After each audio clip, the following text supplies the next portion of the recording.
મંત્રપાઠ. ॐ सहनाववतु सहनौ भुनक्तु सह वीर्यं करवावहै तेजस्विनावधीतमस्तु मा विद्विषावहै. ॐ શાંતિઃ શાંતિઃ શાંતિઃ.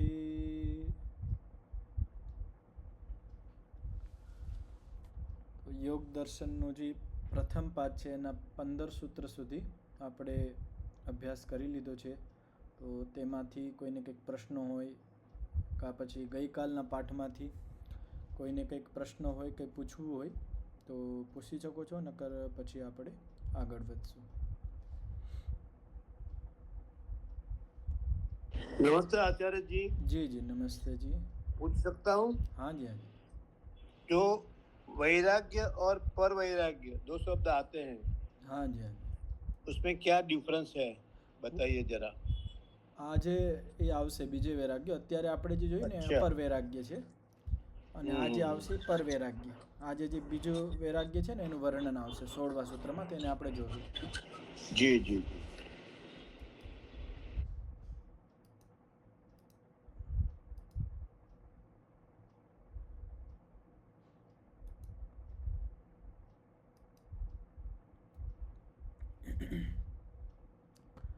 તો 15 સૂત્ર થઈ ગયા છે અને 15મા સૂત્રની અંદર આપણે વૈરાગ્યનું જોયું હતું કે દૃષ્ટ વિષય અને આનુશ્રવિક વિષયની અંદર જ્યારે સાધકને દોષ દેખાવા માંડે, એનું ચિત્ત દોષદર્શી થઈ જાય કે આ વિષયની અંદર, વિષય સુખોની અંદર દોષ છે અને એ તૃષ્ણા રહિત થઈ જાય, સાંસારિક સુખોની ઈચ્છા પૂરી થઈ જાય, તૃષ્ણા રહિત થઈ જાય, ત્યારે વૈરાગ્ય થાય. અને હવે એ જે પહેલું આપણે બે પ્રકારના વૈરાગ્ય હોય, એક હોય અપર વૈરાગ્ય અને બીજું હોય પર વૈરાગ્ય. અપર વૈરાગ્યથી સંપ્રજ્ઞત સમાધિની પ્રાપ્તિ થાય, જે આપણે હમણાં પહેલા 15મા સૂત્રની અંદર જે સમજ્યા હતા એ પર વૈરાગ્ય, અપર વૈરાગ્ય કહેવાય. અને અપર વૈરાગ્યથી સંપ્રજ્ઞત સમાધિની પ્રાપ્તિ થાય અને પર વૈરાગ્યથી અસંપ્રજ્ઞાત સમાધિની. આમાં થોડુંક ધ્યાન રાખવાનું. અપર વૈરાગ્યથી સંપ્રજ્ઞાત સમાધિ અને પર વૈરાગ્યથી અસંપ્રજ્ઞાત સમાધિ, આ જોડાયેલા છે, સાધન કારણ કાર્ય છે. જ્યાં સુધી અપર વૈરાગ્ય ન થાય ત્યાં સુધી સંપ્રજ્ઞાત સમાધિ ન લાગે, અને જ્યાં સુધી પર વૈરાગ્ય ન થાય ત્યાં સુધી અસંપ્રજ્ઞાત સમાધિ ન લાગે. તો આજે આપણે પર વૈરાગ્યને સમજશું. તો સૂત્ર છે તત્પરમ પુરુષ ખ્યાતેર ગુણ વૈતૃષ્ણ્યમ. તો ઉચ્ચારણ કરજો. તત્પરમ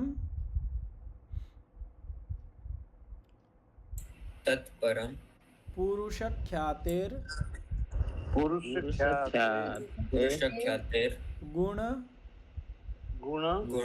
વૈતૃષ્ણ્યમ. તત્પરમ પુરુષ ખ્યાતેર ગુણ વૈતૃષ્ણ્યમ. બોલો. તત્પરમ પુરુષ ખ્યાતેર ગુણ વૈતૃષ્ણ્યમ. પહેલો શબ્દ છે તત્પરમ. ઈ પર વૈરાગ્ય છે. કયું પર વૈરાગ્ય છે? તત્પરમ. તત્ પેલું છે એ પર વૈરાગ્ય છે. કયું પર વૈરાગ્ય છે? તો બોલે પુરુષ ખ્યાતેર ગુણ વૈતૃષ્ણ્યમ. જે સાધકને, જે માણસને ખ્યાતિ પ્રાપ્ત થઈ ગઈ હોય. ખ્યાતિ એટલે વિવેક ખ્યાતિ.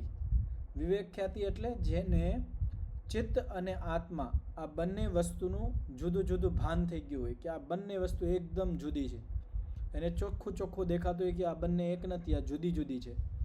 તો તેવી એને જેને વિવેક ખ્યાતિ થઈ ગઈ હોય ને એ પરિપક્વ થઈ ગઈ હોય, એ વિવેક ખ્યાતિ દૃઢ થઈ ગઈ હોય, અને એના પછી શું થાય તો ગુણ વૈતૃષ્ણ્યમ. ગુણથી પણ એને તૃષ્ણા હટી જાય. ગુણ એટલે જ્યારે દર્શનની ભાષામાં ગુણ આવે તો 3: સત્વગુણ, રજોગુણ અને તમોગુણ. સત્વરતમ. તો આ સત્વ, રજ અને તમ, આ 3 પ્રકારના ગુણોથી પણ એને તૃષ્ણા હટી જાય છે. તો જ્યારે આ ગુણોથી પણ તૃષ્ણા હટી જાય, ગુણો પ્રતિ જે આકર્ષણ છે, ગુણ પ્રતિ, સત્વગુણ, રજોગુણ અને તમોગુણ પ્રતિ જે ખેંચાવ છે, એ પતી જાય, એ પછી આપણને પરવૈરાગ્ય ઉત્પન્ન થાય. તો અહીંયા એ ધ્યાન રાખવાનું કે કયું ગુણ, તો રજોગુણ અને તમોગુણ, એ તો જ્યારે આપણને અપર વૈરાગ્ય થાય ને, જે આપણે 15મા સૂત્રની અંદર જોયું હતું. કારણ કે રજોગુણ અને તમોગુણ એ આપણને સાંસારિક સુખ બાજુ ધકેલતા હોય. તો જ્યારે આપણને અપર વૈરાગ્ય થઈ જાય એટલે સાંસારિક સુખોની અંદર, સાંસારિક વિષયોની અંદર આપણે તૃષ્ણા રહિત થઈ જાય. એટલે રજોગુણ અને તમોગુણનો તો પ્રભાવ ઓછો થઈ ગયો, પણ સત્વગુણનો હજી પ્રભાવ હોય. જ્યારે માણસ સંપ્રજ્ઞાત સમાધિ પ્રાપ્ત કરી લે છે, વિવેક ખ્યાતિ પ્રાપ્ત કરી લે છે, જ્યારે એ સમાધિની અંદર હોય ત્યારે એને ચિત્ત અને આત્માનું જુદું જુદું ભાન થતું હોય. એ સમય અહીંયા એક સુખ આવતો હોય. એ કયો સુખ હોય? સત્વગુણનો સુખ હોય. એ પરમાત્માનો ન હોય, એ સત્વનો હોય. કારણ કે ચિત્ત શું છે? હવે પ્રશાંત વાહિતા સ્થિતિમાં છે. પ્રખ્યારૂપમ હિ ચિત્ત સત્વમ પાછળ કહેવામાં આવ્યું હતું. ચિત્ત કેવું છે? પ્રખ્યા સ્વરૂપ છે, એટલે સત્વ પ્રધાન છે. જ્યારે ચિત્ત એની વાસ્તવિક સ્થિતિમાં હોય, પ્રશાંત વાહિતા સ્થિતિમાં હોય, ત્યારે એ સત્વ પ્રધાન હોય અને સત્વનું સુખ મળતું હોય. અને સત્વનું સુખ બહુ ઊંચું સુખ હોય. સાંસારિક સુખો કરતાં જે સત્વનું સુખ છે, જે સંપ્રજ્ઞાત સમાધિની અંદર મળતું હોય, એ બહુ ઉચ્ચ કોટીનું સુખ છે. આપણે અનુભવ પણ કરી શકીએ છીએ કે આપણે થોડીક વાર માટે આંખ બંધ કરીને ગમે ત્યાં એક જગ્યાએ આપણે મનને લગાવીએ, મન આપણું એકદમ શાંત થઈ જાય. કાં શ્વાસ ઉપર લગાવવાનો અભ્યાસ કરવાનો, કે નાસિકાગ્ર છે, ભ્રિકુટી મધ્ય છે, ગમે ત્યાં તમે દિવસમાં તમને જ્યારે સમય મળતો હોય કે તમે જ્યારે સાધનામાં બેસતા હોય, તો પહેલાં એક અભ્યાસ કરવાનો કે એક જગ્યાએ મનને સ્થિર કરવાનું. ખાલી મન આપણું થોડીક વાર 1-2 મિનિટ એક જગ્યાએ રોકાઈ જાય ને તો આપણને એટલી બધી આનંદની અનુભૂતિ થાય. એ સત્વનો આનંદ હોય, એટલે આપણું મન એકદમ શાંત થઈ ગયું હોય. આપણે અનુભવ પણ કરી શકીએ છીએ. આપણું મન જ્યારે એક સ્થિતિમાં આવી જાય, એકાગ્ર થઈ જાય, એને કહેવાય ધારણા. યમ, નિયમ, આસન, પ્રાણાયામ, પ્રત્યાહાર, ધારણા. ધારણા એટલે એક જગ્યાએ મનને ધારી રાખવું, એક જગ્યાએ રોકે રાખવું. ગમે શરીરમાં એક જગ્યાએ એને બાંધી દેવું. જ્યારે આપણું મન એક જગ્યાએ રોકાઈ જાય તો બીજી જગ્યાથી હટી જાય તો મન શાંત થઈ જાય. જ્યારે એ મન શાંત થઈ જાય પછી આપણે એને સંપ્રજ્ઞાત સમાધિ માટે વિવેક ખ્યાતિમાં આપણે લગાડી શકીએ. તો આ જે યોગના 8 અંગ છે એમાં એક ધારણા પણ છે, એ આગળ આવશે. તો અહીંયા જે વૈતૃષ્ણ્ય કહેવામાં આવે છે કે તૃષ્ણા રહિત થઈ જવું જોઈએ. કેનાથી? ગુણથી. કયા ગુણથી? સત્વગુણથી. પણ સત્વગુણને પ્રાપ્તિ કરવા માટે પણ આપણે પહેલાં રજોગુણ અને તમોગુણને છોડવા પડે. એટલે એનો પ્રભાવ ખતમ કરવો પડે, પૂરો કરી દેવો પડે. કે આપણા જીવનની અંદર રજોગુણ અને તમોગુણનો પ્રભાવ વધારે હોય તો આપણું આકર્ષણ એ સંસાર બાજુ હોય, સાંસારિક વિષયો બાજુ હોય. અને એ હટી જાય તો આપણને અપર વૈરાગ્યની પ્રાપ્તિ થાય. અને અપર વૈરાગ્યમાં આપણે સત્વગુણ પ્રધાન થઈ જાય. આપણું ચિત્ત છે એ સત્વગુણ પ્રધાન થઈ જાય અને અહીંયા ખૂબ જ આનંદ આવતો હોય. પણ એ સત્વગુણથી પણ આપણને વિરક્તિ થઈ જતી હોય કે આ સત્વગુણથી પણ આગળ કોઈ મોટું સુખ છે.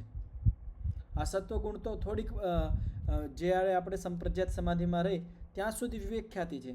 વિવેક ખ્યાતિ આપણે લગાતાર આપણે એમ વિચારીએ કે હું આને લગાતાર રાખું 5 મહિના 6 મહિના, તો એ સંભવ નથી હોતી. આપણે સમાધિ અવસ્થાથી વ્યુત્થાન અવસ્થામાં આવવું પડે છે. આપણું શરીર છે, આપણે ખાવા માટે, પીવા માટે, શરીરને સ્વસ્થ રાખવા માટે નીંદર લેવી પડે.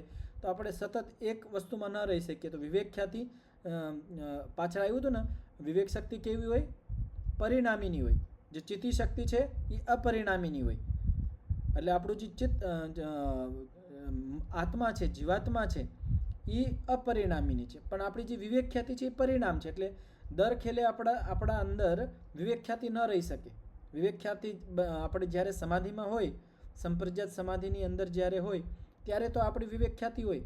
પણ જ્યારે આપણે સમાધિથી બહાર આવી જાય એટલે વિવેક ખ્યાતિ આપણી હટી જાય. જ્યારે સાધક આ વિવેક ખ્યાતિથી પણ ઉપર ગમે વસ્તુ એને સુખ આકર્ષિત કરતું હોય દેખાય ત્યારે આમાંથી વિરક્તિ થાય અને એનું નામ જ છે પર વૈરાગ્ય. પર એટલે અંતિમ વૈરાગ્ય, આના પછી કોઈ બીજું વૈરાગ્ય નથી. વ્યાસ ભાષ્ય દૃષ્ટાનુશ્રવિક વિષય દોષદર્શી વિરક્ત પુરુષ. હવે કહેવામાં આવે છે કે દૃષ્ટાનુ વિષય દોષદર્શી, આનુશ્રવિક વિષય દોષદર્શી. તો કેવો સાધક હોવો જોઈએ કે જેને દૃષ્ટ વિષયોની અંદર જે આપણા ઇન્દ્રિયોથી દૃષ્ટિગોચર છે, સીધા સીધા આપણે ઇન્દ્રિયોથી જોડાય છે, એવા જે દૃષ્ટ વિષયોમાં જેને દોષ દેખાય છે એવો સાધક, અને જેને જે અનુશ્રવણ કરેલા છે, સાંભળેલા જે વિષયો છે એમાં પણ જેને દોષ દેખાય છે એવો જે વિરક્ત સાધક છે તેને આગળ શું થાય કે પુરુષ દર્શન અભ્યાસાત. પુરુષ દર્શન અભ્યાસાત એટલે પુરુષ એટલે આત્મા, દર્શન એટલે એનું સાક્ષાત્કાર, અભ્યાસ એટલે એને વાર વાર કરવું. તો જ્યારે આપણે સંપ્રજ્ઞાત સમાધિની અંદર હોય તો સંપ્રજ્ઞાત સમાધિની અંદર શું આપણને થાય? પુરુષનું દર્શન થાય, આપણે જીવાત્માનો સાક્ષાત્કાર કરીએ. અને જ્યારે આપણે વાર વાર આનો અભ્યાસ કરીએ પુરુષ દર્શનનો, એટલે જીવાત્માનું સાક્ષાત્કાર કરવાનો, જીવાત્માનું પ્રત્યક્ષ કરવાનો આપણે જ્યારે વાર વાર અભ્યાસ કરી લઈ, જ્યારે આપણે એટલો બધો અભ્યાસ થઈ જાય કે આપણે જેમ સંપ્રજ્ઞાત સમાધિની અંદર જાય ને તરત આપણને પુરુષ દર્શન થવા માંડે, આટલું આપણને પરિપક્વ થઈ જાય. એ પછી શું થાય? તો પુરુષ દર્શન અભ્યાસાત શુદ્ધિ પ્રવિવેક આપ્યાયિત બુદ્ધિ. અર્થાત એવા સાધકની જે બુદ્ધિ છે એ કેવી થઈ જાય? શુદ્ધ થઈ જાય, પવિત્ર થઈ જાય. અને પ્રવિવેક આપ્યાયિત એટલે પ્રકૃષ્ટ રૂપથી એને વિવેક પ્રાપ્ત થઈ જાય. એટલે હાવ ચોખ્ખું ચોખ્ખું હોય ચિત્ત, અને જે જીવાત્માનું જે દર્શન છે એટલે હાવ ચોખ્ખું હોય, વિવેક હોય. વિવેક આપ્યાયિત બુદ્ધિ ગુણેભ્યો વ્યક્તા વ્યક્ત ધર્મકેભ્યો વિરક્ત ઇતિ. આ જે કહેવામાં આવ્યું એને ધ્યાનથી સમજજો, અહીંથી લઈને અહીંયા સુધી, કે જ્યારે સંપ્રજ્ઞાત સમાધિ પાકી જાય, પરિપક્વ અવસ્થામાં આવી જાય, સંપ્રજ્ઞાત સમાધિમાં આપણે સફળ થઈ જાય, એ પછી નેક્સ્ટ સ્ટેપ છે, જે નેક્સ્ટ કદમ છે આપણું, એમાં શું થાય કે આપણી જે બુદ્ધિ છે ને હવે એ એટલી બધી શુદ્ધ અને વિવેકયુક્ત થઈ જાય કે હવે સાધકને શું દેખાય કે જે ગુણ છે એ વ્યક્ત ધર્મવાળા અને અવ્યક્ત ધર્મવાળા જે ગુણ છે એનાથી પણ એની વિરક્તિ થઈ જાય. હવે વ્યક્ત અને અવ્યક્ત ધર્મ એટલે શું? વ્યક્ત ધર્મ એટલે શું અને અવ્યક્ત ધર્મ એટલે શું? તો આપણે ગુણ છે સત્વગુણ, રજોગુણ અને તમોગુણ. આ ત્રણ ગુણ છે, એના બે પ્રકાર હોય, એક વ્યક્ત અવસ્થા અને એક અવ્યક્ત અવસ્થા. વ્યક્ત અવસ્થા એટલે કાર્ય જગત, જેની અંદર આ બધો સંસાર બનેલો છે. અવ્યક્ત એટલે મૂળ પ્રકૃતિ, સત્વ, રજ અને તમ. તો બંને પ્રકાર, જે ગુણ બે પ્રકારના છે, એક અવ્યક્ત એટલે મૂળ પ્રકૃતિ, સત્વ, રજ અને તમ, અને વ્યક્ત એટલે એ ત્રણ તત્વોથી આખો જે આ સંસાર બની ગયો છે. આ બંનેથી વિરક્તિ થઈ જાય છે એવા સાધકને. આનું નામ જ છે પરવૈરાગ્ય.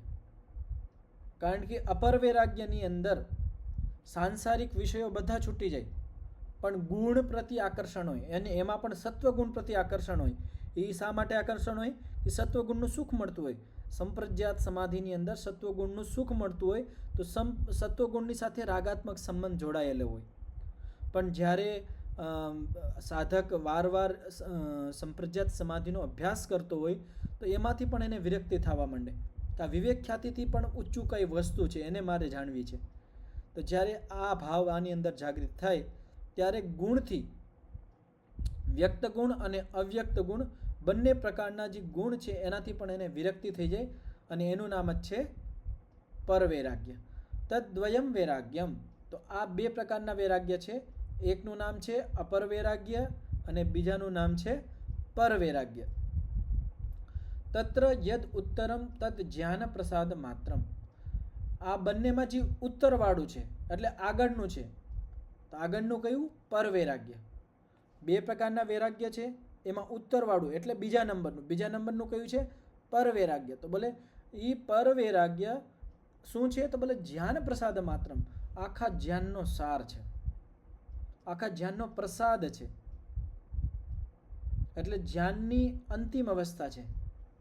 અને જ્યારે આપણને આ ધ્યાનનો પ્રસાદ મળી જાય ત્યારે આપણને કેવી અનુભૂતિ થાય એના માટે આગળ કહેવામાં આવ્યું છે યસ્ય ઉદય. જ્યારે આપણે આ પર વૈરાગ્યનો ઉદય થઈ જાય સાધકના જીવનની અંદર, આ પર વૈરાગ્યનો ઉદય થઈ જાય, ધ્યાનના પ્રસાદનો ઉદય થઈ જાય, ત્યારે શું સ્થિતિ હોય? પ્રત્યુદિત ખ્યાતિરેવમ મન્યતે. એક છે ઉદય શબ્દ અને એક છે ઉદિત શબ્દ. ઉદય એટલે જે હમણાં આવ્યો છે, ઉદિત એટલે જે આવી ચૂક્યો છે. બે વસ્તુ છે. ઉદય આપણે કઈ સૂર્ય ઉદય થાય છે યા સૂર્ય ઉદય થયો છે, તો ઉદય એટલે હમણાં બસ એ આવ્યો છે, એનો પ્રકાશ આપણને પહોંચવા મળ્યો છે, સૂર્યનું ઉદય થયું છે. અને એક આપણે કઈ સૂર્ય ઉદિત થઈ ચૂક્યો છે, એટલે સૂર્ય બપોર થઈ ગઈ ને આપણે કઈ ઉદિત છે એટલે ઉગી ગયો છે. એક તો છે ઉગી રહ્યો છે અને એક ઉગી ગયો છે, બંનેમાં અંતર છે. અહીંયા એમ કહેવામાં આવે છે યસ્ય ઉદય, જ્યારે પર વૈરાગ્યનો ઉદય થાય એટલે પર વૈરાગ્ય આપણે ઉગે, આપણને પ્રાપ્તિ થાય પર વૈરાગ્યની પ્રારંભિક અવસ્થા. અને પ્રત્યુદિત ખ્યાતિ રેવમ, અને જે આપણી વિવેક ખ્યાતિ છે એ ઉદિત થઈ ગઈ છે એટલે ઉગી ગઈ છે, આપણને વિવેક ખ્યાતિની પરિપક્વ અવસ્થા થઈ ગઈ છે. તો આવો જે સાધક છે, તો બે સ્થિતિ અહીંયા કહેવામાં આવી, સમજવાનો પ્રયાસ કરજો કે જે સાધકને વિવેક ખ્યાતિ છે એ પરિપક્વ થઈ ગઈ હોય, એ સિદ્ધ થઈ ગઈ હોય, એટલે સંપ્રજ્ઞાત સમાધિ જેની સફળ થઈ ગઈ હોય, પરિપક્વ થઈ ગઈ હોય, અને યસ્ય ઉદય એટલે પર વૈરાગ્યનો ઉદય થયો હોય, તો એવા સાધકને શું વિચાર આવે, શું અનુભૂતિ થાય? જ્યારે પર વૈરાગ્ય મળે ત્યારે એવા સાધકને કેવી અનુભૂતિ થાય? તો એને અનુભૂતિ થાય પ્રાપ્તમ પ્રાપણીયમ. જે પ્રાપ્ત કરવાનું હતું એ બધું પ્રાપ્ત થઈ ગયું છે, હવે મારે પ્રાપ્ત કરવા લાયક કંઈ વધ્યું નથી, કંઈક બચ્યું નથી. જે મેળવવાનું હતું એ બધું જ મેં મેળવી લીધું, એવી અનુભૂતિ થાય.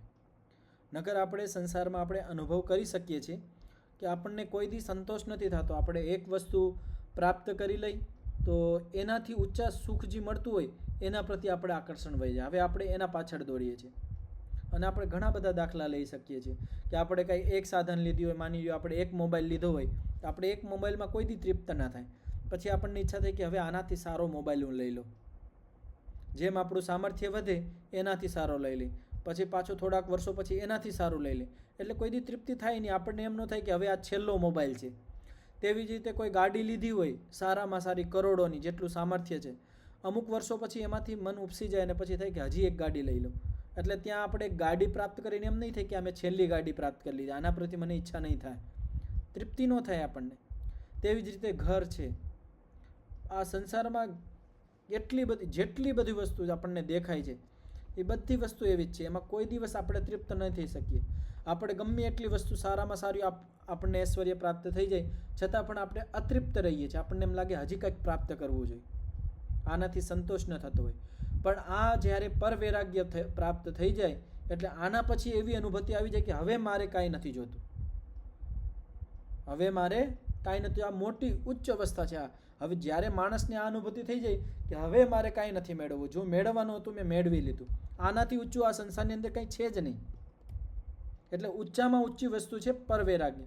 એટલે આ સંસારની અંદર કરોડો અબજો રૂપિયા આખા સંસારનું આપણને સામ્રાજ્ય મળી જાય ને તો એના એ પણ આ પર વૈરાગ્યની સામે હાવ નાનું છે, એક ટીપા બરાબર છે.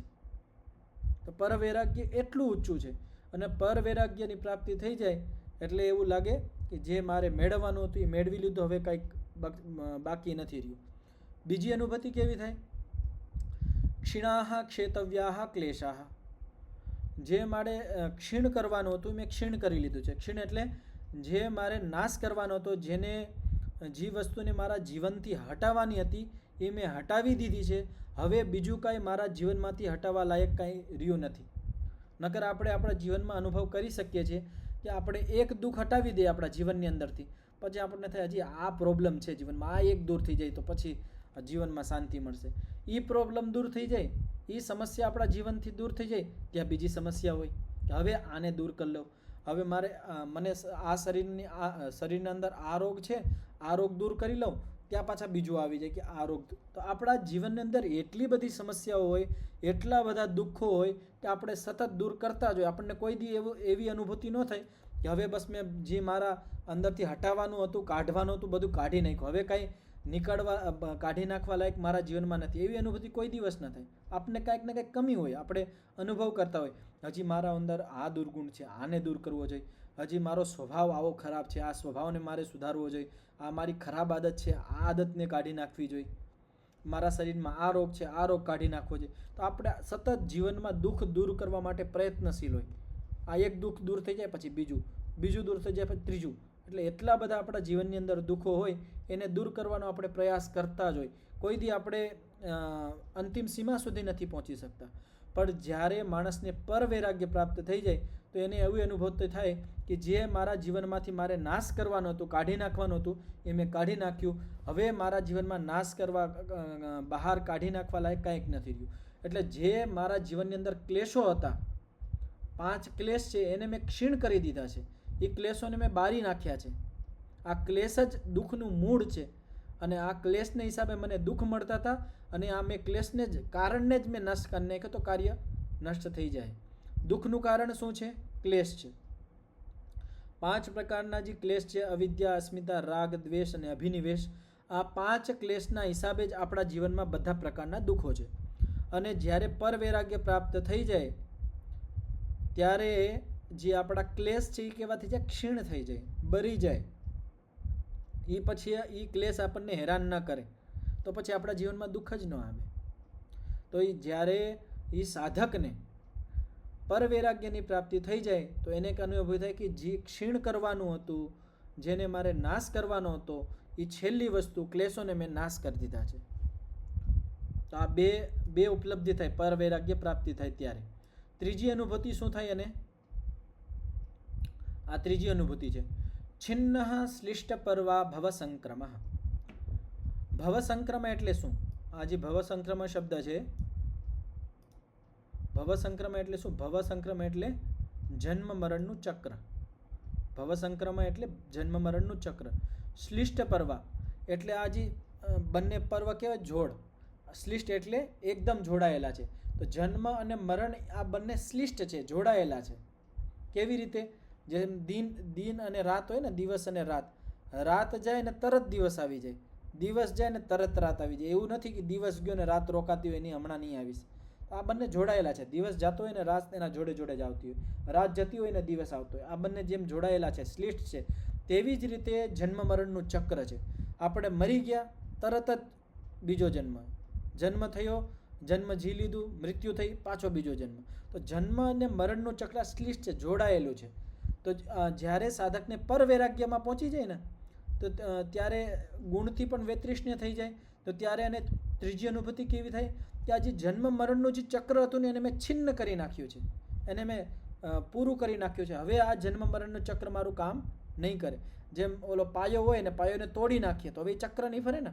ચક્ર આમ ફરતું હોય અને આપણે પાયાને ક્યાંકથી આમ તોડી નાખીએ તો ચક્ર બંધ થઈ જાય. તેવી જ રીતે આ જન્મ મરણનું ચક્ર છે એને છિન્ન કરી નાખ્યું છે, તેવી અનુભૂતિ થાય. શા માટે? એને ક્લેશ હતા એ ક્ષીણ થઈ ગયા. ક્લેશ ક્ષીણ થઈ જાય તો વૃત્તિઓ નહીં બને, વૃત્તિઓ નહીં બને તો સંસ્કાર નહીં બને, સંસ્કાર નહીં બને તો જન્મ મરણના ચક્રમાં આવશે જ નહીં.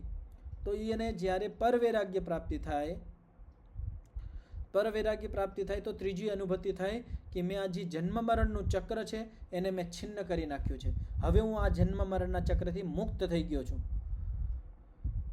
યસ્ય અવિચ્છેદાત જનિત્વા મ્રિયતે મૃત્વા જ જાયતે ઇતિ. હવે આ ભવસંક્રમ છે ને, જન્મ મરણનું ચક્ર, એનું અહીંયા વ્યાખ્યાન કરવામાં આવે છે, વર્ણન કરવામાં આવે છે કે જ્યારે અવિચ્છેદ હોય, જ્યારે આ ભવસંક્રમ એટલે જન્મ મરણનું જે ચક્ર છે જ્યારે અવિચ્છેદ. એક શબ્દ છે વિચ્છેદ અને એક શબ્દ છે અવિચ્છેદ.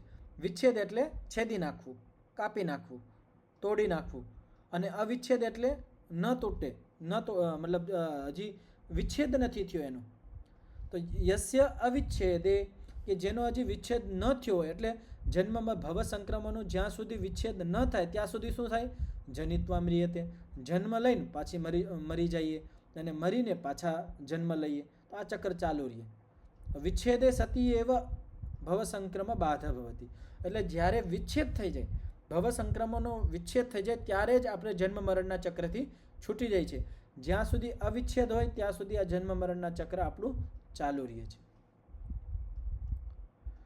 જ્ઞાનસ્ય એવ પરાકાષ્ઠા વૈરાગ્યમ. હવે હજી એક અહીંયા પરિભાષા કરવામાં આવી કે વૈરાગ્ય એટલે શું? કે જ્ઞાનની જે પરાકાષ્ઠા છે, અંતિમ સ્થિતિ છે, જ્ઞાનની જે અંતિમ પરિણીતિ છે એનું નામ જ વૈરાગ્ય છે. જ્ઞાનની જે અંતિમ અવસ્થા છે. અહીંયા બે વાક્ય છે, એક જ્ઞાનસ્ય પરાકાષ્ઠમ વૈરાગ્યમ અને એક અહીંયા આવ્યું હતું તત્ર યદ ઉત્તરમ તદ જ્ઞાન પ્રસાદ માત્રમ. આ બંને વસ્તુ એક જ છે કે જ્ઞાનનું પરાકાષ્ઠા એટલે આ જ્ઞાન પછી આપણને કાંઈ બીજા જ્ઞાનની જરૂર નથી પડતી. અને આ જ્યારે આપણને જ્ઞાન પ્રાપ્ત થઈ જાય, વૈરાગ્ય પ્રાપ્ત થઈ જાય, પર વૈરાગ્ય પ્રાપ્ત થઈ જાય, એના પછી શું થાય? એતસ્યૈવ હિ નાંતરીયકમ કૈવલ્યમ ઇતિ. એતસ્યૈવ, આ પર વૈરાગ્ય પ્રાપ્ત થાય એના તરત પછી કૈવલ્યની પ્રાપ્તિ થઈ છે. કૈવલ્ય એટલે મોક્ષની પ્રાપ્તિ થઈ. આ વાત સમજજો. એતસ્યૈવ નાંતરીયકમ, આના તરત પછી જેમ આપણને પર વૈરાગ્ય પ્રાપ્ત થાય, આખો પર વૈરાગ્ય પૂર્ણ અનુભૂતિ નહીં, આભાસ નહીં, જ્યારે સાચામાં આપણને પર વૈરાગ્ય પ્રાપ્ત થઈ જાય, જ્યારે સત્વગુણથી પણ આપણે ઊંચા ઉઠી જાય, ત્યારે શું થાય? આના તરત પછી આપણને કૈવલ્યની પ્રાપ્તિ થાય, એટલે મોક્ષના આપણે અધિકારી બની જાય. અને શું કહેવામાં આવ્યું છે? એનો ભાવ શું છે? કે પર વૈરાગ્ય ન થાય તો આપણને કોઈ દિવસ મોક્ષ જ ન થાય. એટલે મોક્ષનું મોટામાં મોટું અંતિમ જે સાધન છે એ પર વૈરાગ્ય છે. અસંપ્રજ્ઞાત સમાધિનું મોટામાં મોટું અંતિમ છેલ્લું જે સાધન છે એ છે પર વૈરાગ્ય.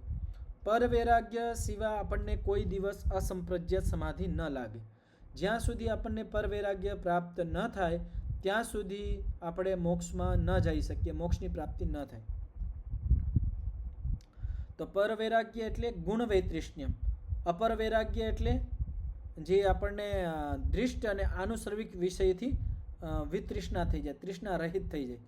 એટલે અપર વૈરાગ્યની અંદર સંસારના સુખોથી આપણે તૃષ્ણા રહિત થઈ જાય, આપણને ત્યાંથી વિરક્તિ થઈ જાય.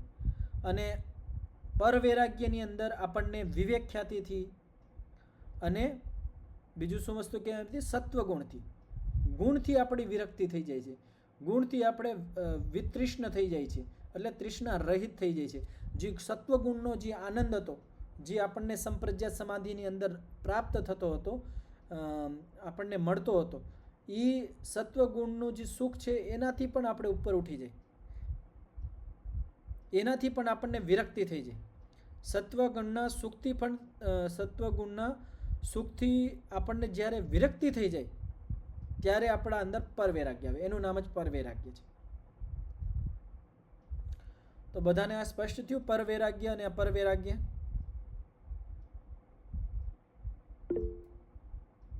જી કુસુમ માતાજી.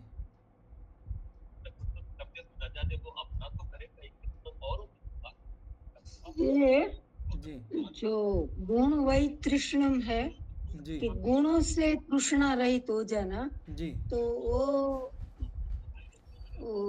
वो कैसे? गुणों से वैराग्य कैसे?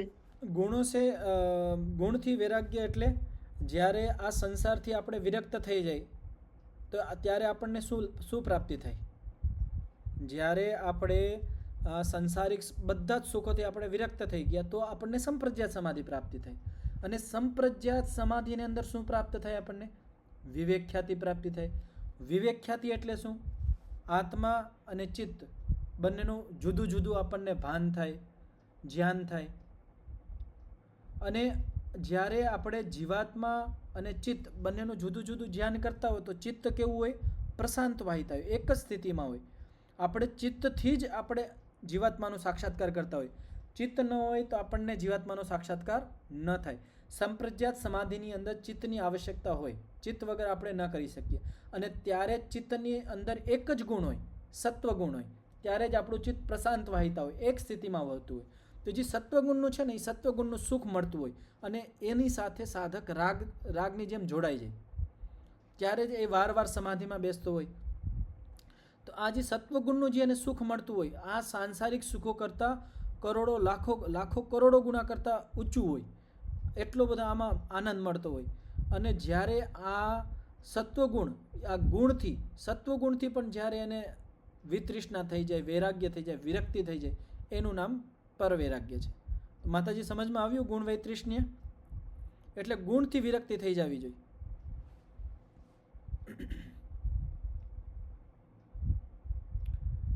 ચાલો હવે હું પ્રશ્ન કરું છું એટલે મને ખબર પડશે કેટલા લોકોને આ બંને પ્રકારના વૈરાગ્ય પ્રાપ્ત થયા છે.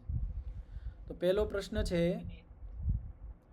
અપર વૈરાગ્યથી કઈ સમાધિ પ્રાપ્ત થાય? જેને ખબર હોય હાથ ઊંચો કરજો. અપર વૈરાગ્યથી કઈ સમાધિ પ્રાપ્તિ થાય? વેદજી. ના. જી નમસ્તે આચાર્યજી. નમસ્તે. અપર વૈરાગ્યથી અસંપ્રજ્ઞાત સમાધિની પ્રાપ્તિ થાય છે. સારું. બીજો પ્રશ્ન, અસંપ્રજ્ઞાત સમાધિ માટે કયા વૈરાગ્યની આવશ્યકતા હોય? અસંપ્રજ્ઞાત સમાધિ માટે કયા વૈરાગ્યની આવશ્યકતા પડતી હોય?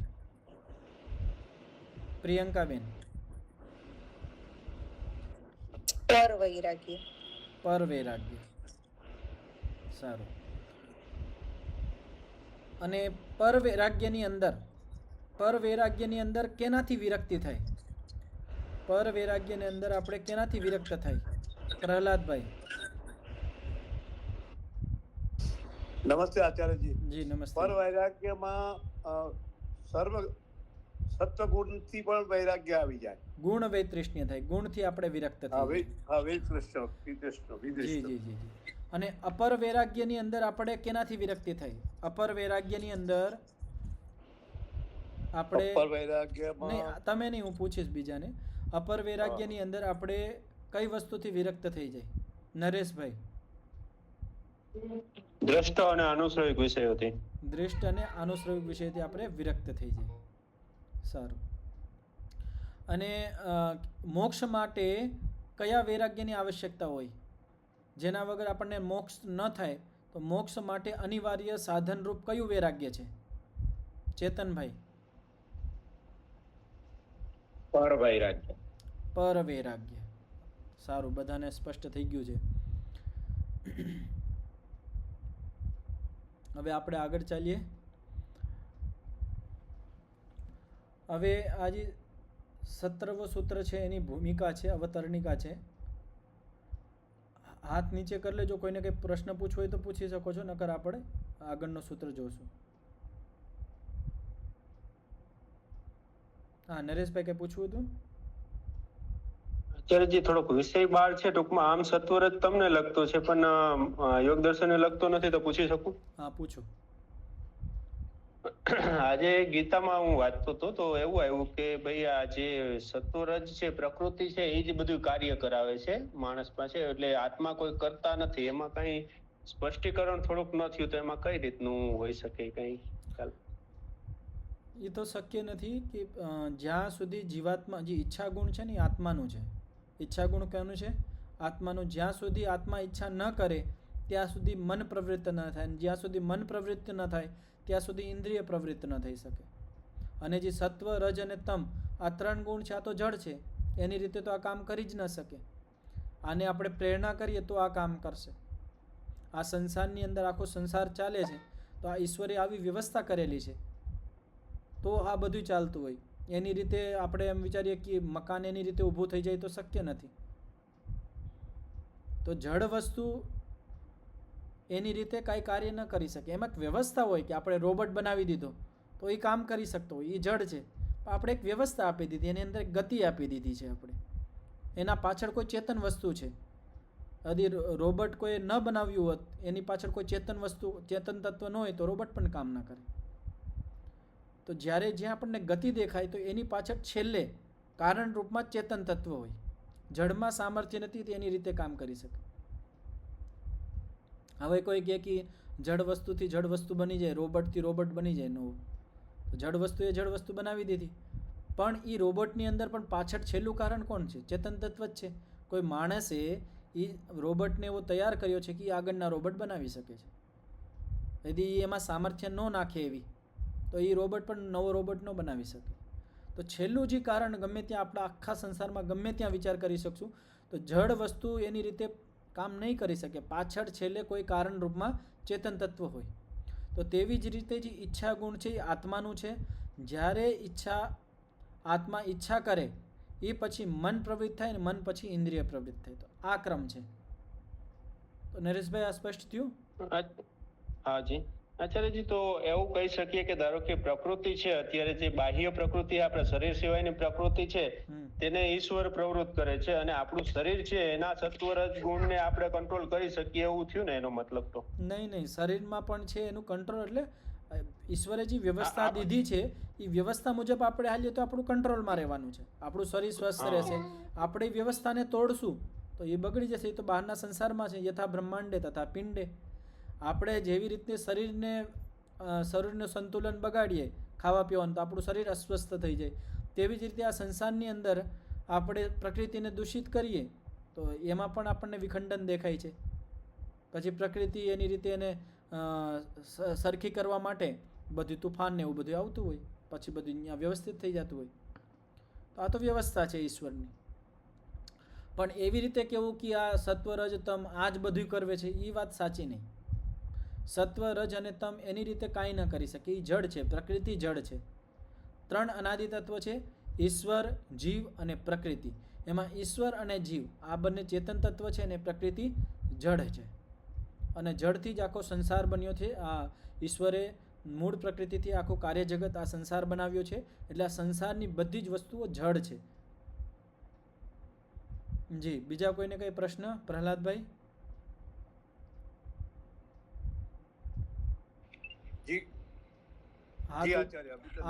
હાથ ઊંચો છે તમારો એટલે મેં પૂછ્યું. પ્રિયંકાબેન? હા, આ જે છે પર વૈરાગ્ય અને અપર વૈરાગ્ય, એની અવધિ કેટલા સેકન્ડ્સ માટે થતું હોય કે કેટલો ટાઈમ સુધી ચાલતું હોય? આ તેવું જ છે કે આપણે જ્યારે સમાધિની અવસ્થા. જી, તો આપણે આ એવું છે કે જેટલું આપણે પ્રારંભિક અવસ્થામાં આવીએ, દાખલા તરીકે આપણે જ્યારે પ્રાણાયામનો અભ્યાસ કરતા હોય કે ગમે કસરતનો અભ્યાસ કરતા હોય, એક કસરત હોય જેમાં આપણે પેટ ઓછું કરવા માટે આમ કોણી ઉપર ઊભા રહેતા હોય, તમને ખ્યાલ હોય તો આમ લાંબાથી. તો જ્યારે આપણે આવી રીતે પ્રારંભ કરીએ તો પ્રારંભમાં તો આપણે 10-15 સેકન્ડ થાય, પછી 20 સેકન્ડ, 25 સેકન્ડ, એમ અભ્યાસ થતો 1 મિનિટ 2 મિનિટ સુધી માણસ આમ કોણી ઉપર આમ કરીને ઊભો રહે પેટ ઓછું કરવા માટે. એવી ઘણી બધી કસરતો હોય. પ્રાણાયામ હોય, જ્યારે આપણે પ્રાણાયામનો અભ્યાસ પ્રારંભ કરીએ વહેલા તો આપણે શ્વાસને અંદર ભરીને કેટલી મિનિટ રોકી શકીએ? શરૂમાં 15 સેકન્ડ, પછી 20, 25 મિનિટ, 2 મિનિટ, એમ વધતો જાય. તેવી જ રીતે પરવૈરાગ્ય અને અપર વૈરાગ્યની સ્થિતિ છે. જ્યારે આપણે પ્રારંભિક અવસ્થામાં આવીએ તો આપણે થોડોક હોય, અમુક વાર આપણે પરવૈરાગ્ય આપણે અંદર બન્યો રહીએ, પાછું એ તૂટી જાય. જે રીતે સમાધિમાં હોય, સંપ્રજ્ઞાત સમાધિમાં જ્યારે આપણે નવા આવીએ તો સંપ્રજ્ઞાત સમાધિ થોડાક સમય લાગે, પાછી તૂટી જાય. અભ્યાસ કરતાં આપણે નિયંત્રણમાં આવી જાય, પછી આપણે જેટલી વાર લગાવી હોય એટલી વાર સુધી આપણે લગાવી શકીએ. તેવી જ રીતે અપર વૈરાગ્ય અને પર વૈરાગ્ય આ બંનેની સીમા છે. અપર વૈરાગ્ય ધીમે ધીમે સ્ટાર્ટ થાય, એટલે સાંસારિક વિષયોથી આપણને વિરક્તિ એકદમ ન થાય, ધીમે ધીમે થાય. આપણે પુરુષાર્થ કરતા હોય પાછળ કે આપણે બધા સાંસારિક વિષયોમાં ભૂલ જોતા હોય, દોષ જોતા હોય, કમી જોતા હોય કે આ વસ્તુ પૂર્ણ નથી, ત્યારે ધીમે ધીમે કરીને એમાં વિરક્તિ આવતી હોય. ધીમે ધીમે કરીને આપણો જે અપર વૈરાગ્ય છે એ વધતો હોય, એની સીમા વધતી જાય અને છેલ્લી અવસ્થા આવી જાય. છેલ્લી અવસ્થા કઈ આવે? જે સાંસારિક બધા જ વિષયોથી આપણે વિરક્ત થઈ જાય, સંસારના બધા વિષયોમાં આપણે દોષ દેખાવા માંડે, ત્યારે આ પૂર્ણ અપર વૈરાગ્ય થાય. આની સીમા પૂર્ણ થઈ જાય. જ્યારે અપર વૈરાગ્યની સીમા પૂર્ણ થઈ જાય એટલે આપણે સંપ્રજ્ઞાત સમાધિ પ્રાપ્ત થઈ જાય, એ પરિપક્વ અવસ્થા આવી જાય. અને જ્યારે સંપ્રજ્ઞાત સમાધિની અંદર આપણે પુરુષ દર્શનનો અભ્યાસ કરતા હોય, પુરુષ દર્શન એટલે વિવેક ખ્યાતિનો, ચિત્ત અને જીવાત્મા એ બંનેને જુદું જુદું આપણે એનું ધ્યાન કરતા હોય, ભાન કરતા હોય, અને આપણે વારવાર દરરોજ મહિનો વર્ષો સુધી આપણે અભ્યાસ કરતા હોય તો શું થાય? પુરુષ દર્શન એ આપણું પરિપક્વ થવા માંડે. આપણી સંપ્રજ્ઞાત સમાધિ છે એ પરિપક્વ થવા માંડે, અને એમાં જે આપણને સત્વગુણનો સુખ આવતો હોય એ પર પરિપક્વ થવા માંડે. અને જ્યારે આપણને એ સત્વગુણના સુખથી ધીમે ધીમે વિરક્તિ થવા માંડે. કેમ કે આ જે વિવેક ખ્યાતિ છે, આ જે સત્વગુણનું સુખ છે એ લાંબુ નથી ટકતું, થોડાક સમય પછી વયું જાય છે. તો એનાથી પણ ધીમે ધીમે વિરક્તિ થાય અને આપણને અનુભૂતિ થઈ કે આનાથી પણ ઊંચું કંઈક વસ્તુ છે એને મારે મેળવવી છે. અને જ્યારે એને એ ખબર પડી જાય કે આ જે આ સત્વગુણનું સુખ છે, આ સંપ્રજ્ઞાત સમાધિનું સુખ છે, આના કરતાં કરોડો અબજો ગુણા અસંપ્રજ્ઞાત સમાધિનું સુખ છે, મોક્ષનું સુખ છે, આ અનુભૂતિ થઈ જાય એટલે જે પરવૈરાગ્ય છે એ જાગૃત થઈ જાય, ઉદય થઈ જાય. અને જે સત્વગુણનું જે સુખ છે એનાથી આપણને વિતૃષ્ણ થઈ જાય. એ એની સીમા છે છેલ્લી, જ્યાં આપણે સત્વગુણના સુખથી વિરક્ત થઈ જાય પૂરી તરીકેથી, એ એની અંતિમ સીમા. અને આ પણ ધીમે ધીમે થતું હોય. આપ સ્પષ્ટ થયું પ્રિયંકાબેન?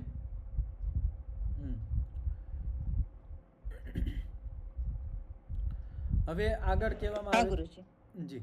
હવે આગળ અને કહેવામાં હજી એક તમે કીધું આત્મા ઈચ્છા કરે પછી જ મન પ્રવૃત્ત થાય, જી અને એની આગળ તમે કંઈક બોલ્યા હતા, મન પ્રવૃત્ત થાય પછી જ આ બધા ગુણનું કંઈક નહીં, બોલ્યા હતા. મન પ્રવૃત્ત થાય એ પછી ઇન્દ્રિયો પ્રવૃત્ત થાય. એટલે સત્વગુણ, રજોગુણ અને તમોગુણથી આ સંસાર બન્યો છે. અને આપણી ઇન્દ્રિયો અને ચિત્ત આ સત્વગુણ, રજોગુણ અને તમોગુણ આ 3 ગુણોથી બનેલી છે. તો આપણું ચિત્ત એની રીતે કામ ન કરે. જ્યારે મન આપણું ક્યાં કે આત્મા ઈચ્છા કરે ને એ પછી મન પ્રવૃત્ત થાય. મન જડ છે એ મેં કીધું હતું. અવતરણિકા અથ ઉપાયદ્વયેન નિરુદ્ધ ચિત્તવૃત્તેઃ કથમ ઉચ્યતે સંપ્રજ્ઞાતઃ સમાધિરીતિ. અથ ઉપાયદ્વયેન, હવે જે 2 પ્રકારના ઉપાય છે જેની આપણે પાછળ ચર્ચા કરી હતી. 2 પ્રકારના ઉપાય કયા છે? અભ્યાસ અને વૈરાગ્ય. જેનાથી શું થાય? જે આપણું ચિત્ત છે એ અવૃત્તિક થાય, વૃત્તિ રહિત થાય. તો આ બંને ઉપાયોને આપણે અપનાવીએ, બંને ઉપાયોનો આપણે ઉપયોગ કરીએ તો આપણી સ્થિતિ કેવી થાય? નિરુદ્ધ ચિત્તવૃત્તિ. આપણે જે ચિત્તની વૃત્તિઓ છે એ રોકાઈ જાય. આપણે કેવા થઈ જાય? નિરુદ્ધ ચિત્તવૃત્તિવાળા થઈ જાય. અને જ્યારે આપણું ચિત્તની વૃત્તિઓ રોકાઈ જાય તો આપણને શું થાય? પહેલી સમાધિ પ્રાપ્ત થાય. પહેલી સમાધિ કઈ છે? સંપ્રજ્ઞાત સમાધિ. અહીંયા એક વૃત્તિ હોય વિવેક ખ્યાતિ, બાકી બધી જ વૃત્તિ, સાંસારિક વૃત્તિઓ, બાકી બધી જ પ્રકારની જે 5 વૃત્તિઓ છે અહીંયા રોકાઈ જાય છે. ત્યારે સંપ્રજ્ઞાત સમાધિ પ્રાપ્ત થાય છે. તો એ જે સંપ્રજ્ઞાત સમાધિ પ્રાપ્ત થાય છે કથમ ઉચ્યતે, કેવી હોય છે?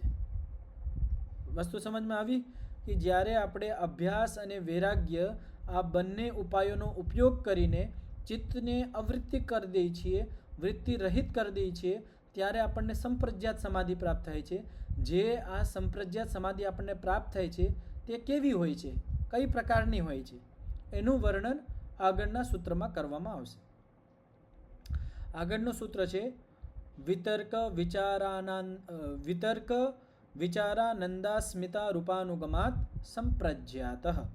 તો હું આને તોડીને બોલીશ તો ઉચ્ચારણમાં સરળતા રહેશે. તો હું પહેલા એક શબ્દ બોલીશ, એને સાંભળીને તમે બોલજો. પહેલો શબ્દ છે વિતર્ક. બોલો.